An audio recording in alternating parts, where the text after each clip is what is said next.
My kind of morning guys. Ito yung palibot ng biyanan ko guys. Matagal na kasi ako hindi nakauwi kaya na-amaze ako nung nakita ko yung surroundings. Ang ganda ng miracle fruits nila. Oh.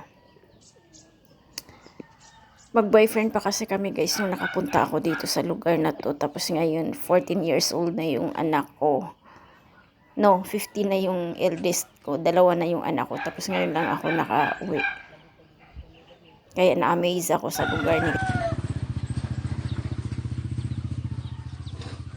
Ambot, kapila na patay ni ano, balayan ng gaya.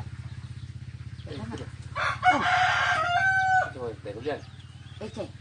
Ang gaya din eh, katong igagaw si Kusinsyo. Dayon, si ano siya nag-Kusinsyo? Ako igagaw, bikas dulugin.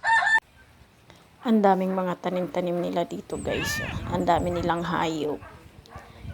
Dito kasi guys, ang main source dito, sa Lagindingan to guys ang main source nila dito guys is tabako. Kasi yung lupa nila guys mabato tapos maputik. Kaya halos ang nabubuhay dito tabako tapos sa ilalim may mais. Kaya hindi ka yung surrounding na makikita mo is halos tabako lang talaga. Tapos yung mais, yan, tuwang-tuwa yung mga anak ko guys, ang dami nilang mga alaga. Saglit lang kami nagbakasyon ko.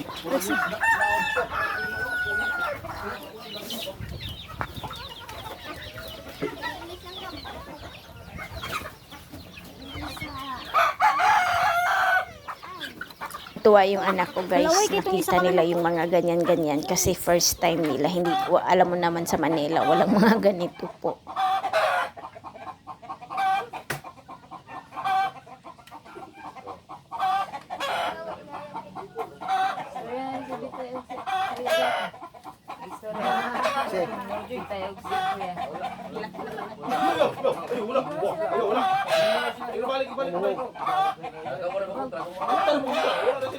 Wala.